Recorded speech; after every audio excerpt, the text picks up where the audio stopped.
آج ہم اس بات کو سوچتے بھی نہیں ہیں کہ زمین بھی کچھ ہم سے کہہ رہی ہے. حضور صلی اللہ تعالی علیہ وسلم نے فرمایا کہ یہ دیکھو کہ زمین تم سے کیا کہہ رہی ہے. صحابہ کرام رضی اللہ عنہم اجمعین نے عرض کیا کہ یا رسول اللہ یہ زمین کیا کہہ رہی ہے, زمین کی خبریں کیا ہیں؟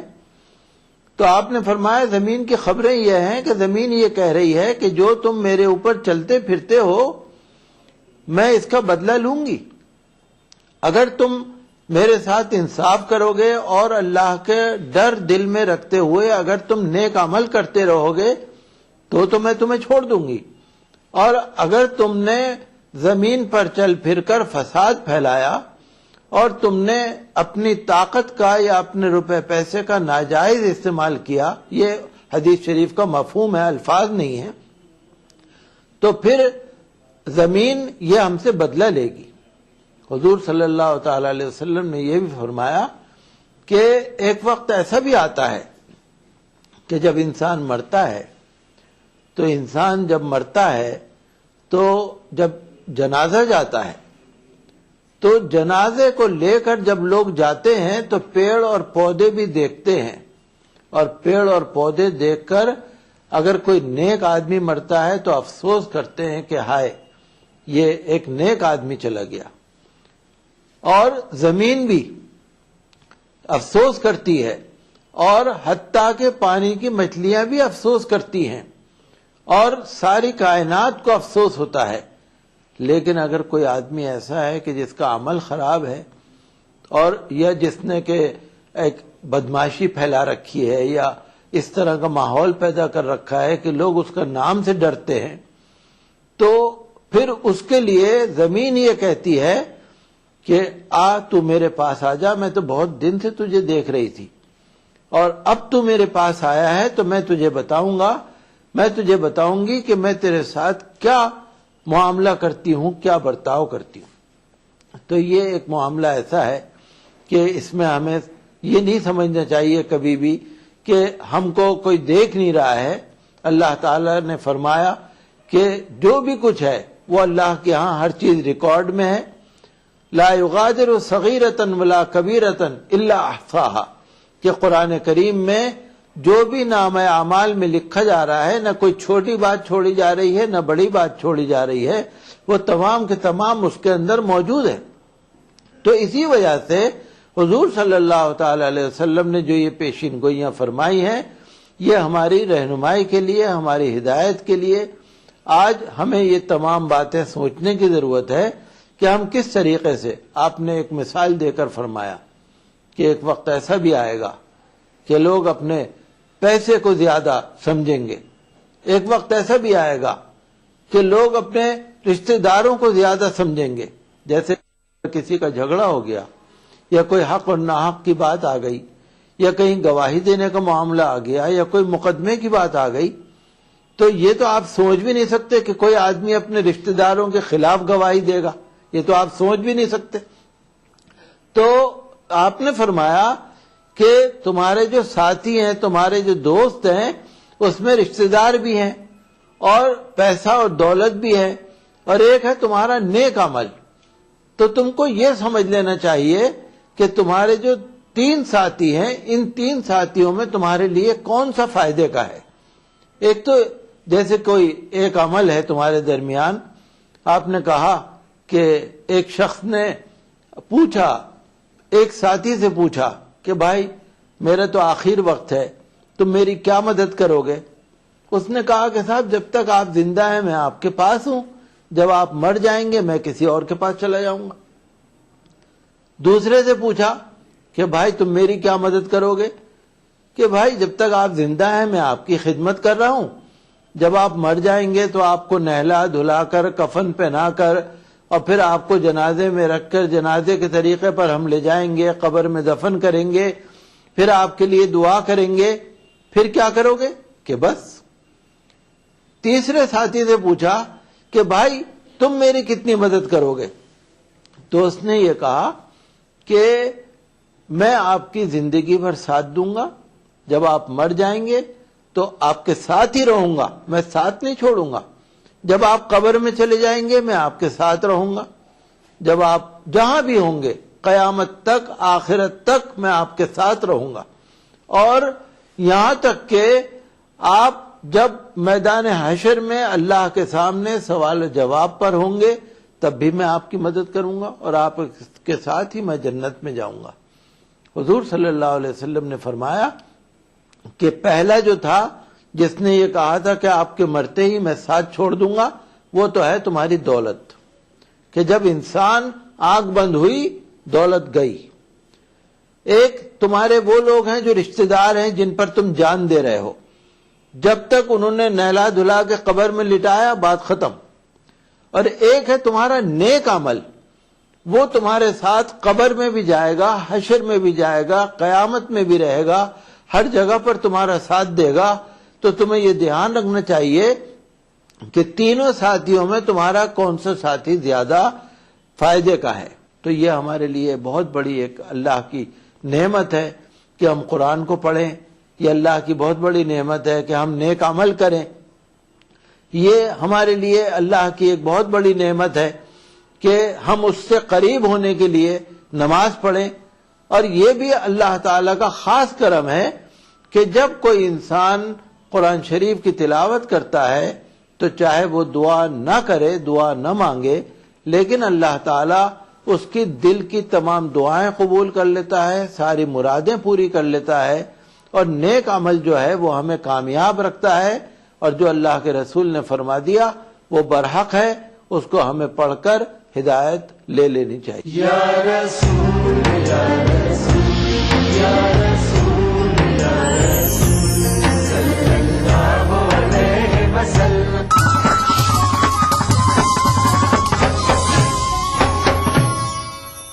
خوبی یہی نہیں ہے کہ انداز و ناز ہو، خوبی یہی نہیں ہے کہ انداز و ناز ہو، معشوق کا ہے حسن اگر دل نواز ہو، معشوق کا ہے حسن اگر دل نواز ہو۔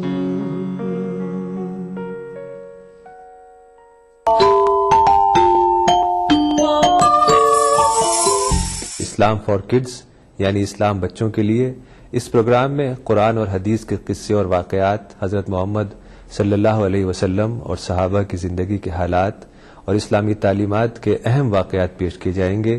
اس میں ہمارے لیے سبق ہے، گائیڈنس ہے اور رہنمائی کا سامان ہے۔ اسی کے ساتھ ساتھ اسلامی تعلیمات کی وہ باتیں بھی ہم آپ کے سامنے رکھیں گے جس میں مورل ویلیوز سکھائی گئی ہیں، تاکہ ہم اپنے اندر اعلیٰ کیریکٹر، اعلیٰ اخلاق پیدا کر سکیں اور دنیا اور آخرت میں کامیابی حاصل کر سکیں۔ اسلام فار کڈز ہر اتوار صبح 9 بجے صرف ETV اردو پر۔ یا رسول یا رسول یا رسول یا رسول صلی اللہ علیہ وسلم۔ ساری کائنات مسرور ہے، جشن میلاد رسول ہے، اے نبیوں کے سردار، نگاہ عشق و مستی میں وہی اول وہی آخر، وہی قرآن وہی فرقان، وہی یاسین وہی طٰہٰ۔ میں آیا تیرے دربار، میں آیا تیرے دربار، میری تجھ پہ انسانیت کے لیے محسن انسانیت کا پیغام، سیرت رسول کے مختلف گوشوں کا احاطہ کرتا ہوا لائیو فون ان پروگرام، حب نبی سے سرشار نعتوں کا حسین گلدستہ، جشن میلاد النبی، ہر پیر سے جمعہ رات 10:30 بجے صرف ETV اردو پر۔